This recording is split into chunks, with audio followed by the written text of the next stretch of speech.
Selamat pagi. Pada saat ini saya ingin menyampaikan review materi mengenai pendidikan agama-agama dunia.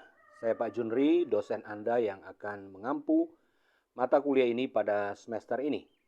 Dan dalam pertemuan awal ini kita akan membahas mengenai RPS atau rencana pembelajaran semester. Nah, pada kesempatan pagi ini saya ingin membahas mengenai overview atau garis besar dari kelas ini. Nah, teman-teman sekalian, saya Pak Junri Alus sekali lagi, dosen yang akan mengampu kelas ini, akan menjadi pembimbing Anda selama satu semester ini. Dan kita akan melihat apa sebenarnya akan kita pelajari dalam satu semester ini. Nah, kelas pendidikan agama-agama dunia akan membahas pada penekanan dua pokok penting. Yang pertama adalah bagaimana kita membangun dialog dengan orang-orang yang berbeda keyakinan dengan kita, dengan orang-orang yang berbeda agama dengan kita, dan dalam pemahaman itu kita akan bisa mengetahui dengan mempelajari subjek studi ini. Kita akan mempelajari 7 agama yang akan membuat kita mengerti agama dan konsep dari keyakinan lain. Yang pertama kita akan mempelajari mengenai agama Hindu. Yang kedua adalah agama Buddha. Ketiga adalah agama Konghucu. 4 adalah agama Tao. 5 adalah agama Yahudi. 6 adalah agama Kristen. Dan 7 adalah agama Islam. Nah, dalam mempelajari atau membahas 7 agama ini, kita akan melihat konsep-konsep penting dalam setiap agama. Mengenai Tuhan misalnya, atau mengenai ibadah, mengenai kitab suci, atau mengenai konsep keselamatan, atau konsep dosa yang ada pada setiap agama. Kita akan mempelajari itu secara detail, secara spesifik dalam kelas kita. Dengan menggunakan platform atau media belajar yaitu Moodle. Moodle adalah sistem belajar online yang membuat kita mengerti materi secara keseluruhan. Juga kita bisa berinteraksi di sana dengan mengerjakan quiz, assignments, atau forum yang bisa membuat Anda dan saya berinteraksi sebagai dosen dan mahasiswa. Anda bisa menyampaikan ide, gagasan, dan segala sesuatu yang Anda ingin tanyakan di sana. Dan itulah tujuan dari kelas ini. Yang pertama, sekali lagi saya mengulang, kita membangun dialog untuk memahami dan mempelajari agama yang berbeda dengan apa yang kita yakini. Yang kedua adalah membangun toleransi. Karena di Indonesia ini kita mengenal ada agama-agama resmi yang sudah disahkan oleh pemerintah. Dan mau tidak mau kita akan berinteraksi dengan mereka dalam profesi kita sebagai karyawan, sebagai orang yang bergerak dalam dunia industri. Kita pasti akan memiliki klien atau memiliki customer atau memiliki pelanggan yang mungkin saja berbeda keyakinan dengan kita. Dan jika kita memiliki pemahaman yang baik mengenai agama atau keyakinan orang lain, maka itu akan memudahkan kita dalam berinteraksi dengan sesama kita, terutama para klien kita. Nah, kelas ini akan menolong Anda, kelas ini akan membuat Anda mengerti sedikit banyak soal keyakinan dan iman dari agama lain. Saya harap kelas ini akan membantu Anda, kelas ini akan menolong Anda untuk dapat mendalami, mempelajari, dan berinteraksi dengan orang-orang yang berbeda keyakinan dengan kita. Tidak usah jauh-jauh, mungkin sesama anggota di kelas kita. Sebagai karyawan, sebagai profesional, kita bisa berinteraksi dengan orang-orang yang ada dalam satu kelas kita. Dan itu tujuannya. Sekali lagi, penekanannya adalah kita membangun dialog. Yang kedua, kita membangun toleransi.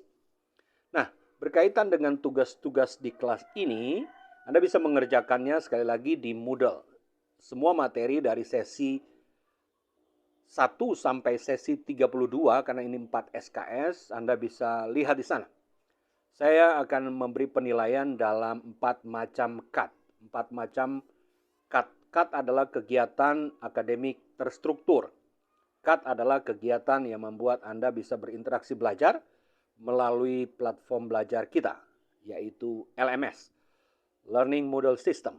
Nah, di sana Anda bisa berinteraksi, menyampaikan ide, menjawab pertanyaan, mengerjakan kuis, membuat evaluasi, membuat report, membuat laporan, membuat interview, dan segala macam hal yang menjadi tuntutan dari kelas ini supaya Anda bisa menyelesaikan kelas ini dengan baik dan mendapatkan insight atau pembelajaran baru bagi Anda secara pribadi sebagai mahasiswa, khususnya yang bergerak dalam dunia profesional sebagai karyawan, Anda yang mungkin berdomisili dimanapun atau bekerja di seluruh Indonesia ini, Anda bisa mengerjakan tugas-tugas itu dan menambah wawasan Anda, sehingga Anda menjadi orang yang lebih dewasa, lebih berwawasan luas dan mengerti dan memahami keyakinan yang berbeda dengan apa yang orang lain miliki.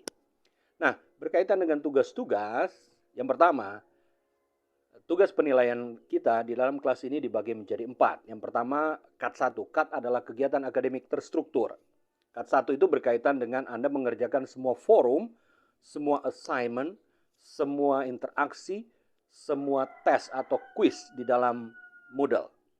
Anda bisa mengerjakan di sana dan itu akan saya kategorikan sebagai nilai KAT 1 yang bobotnya atau nilainya bernilai 20%. Jadi kalau Anda mengerjakan itu semua, Anda akan mendapatkan 20 poin. Yang kedua adalah yang saya sebut sebagai KAT 2. KAT 2 itu adalah Anda menginterview. Anda menginterview 3 tokoh agama yang berbeda dengan keyakinan Anda. Bisa Anda menginterview biksu atau pemangku atau pastor atau ustadz atau kiai atau pendeta dari agama-agama lain atau tokoh agama lain. Lalu Anda membuat report, Anda membuat laporan dan mensubmit itu di Moodle. Anda mengerjakan itu dan mensubmit itu di Moodle, saya akan menilai itu sebagai nilai KAT 2. KAT adalah kegiatan akademik terstruktur. Kedua, itu adalah interview. Nah, kemudian kita masuk pada penilaian yang ketiga, yaitu mid test atau ujian tengah semester. Nah, ketika Anda mengikuti atau menyelesaikan mid test, itu Anda harus menjawab pertanyaan-pertanyaan essay test secara online di Moodle.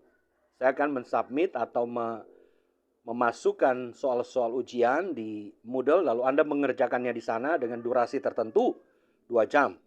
Lalu Anda mengerjakan di sana dalam time yang terbatas, dalam tanggal dan waktu yang terbatas. Dan Anda harus mengerjakan itu secara online, mensubmit semua pelajaran dan jawaban-jawaban Anda di sana. Lalu kemudian saya akan memberikan feedback, saya akan memberikan penilaian di sana. Itu penilaian kategori ketiga. UTS atau biasa disebut midterm atau ujian tengah semester. Dan yang terakhir adalah ujian akhir semester atau final test.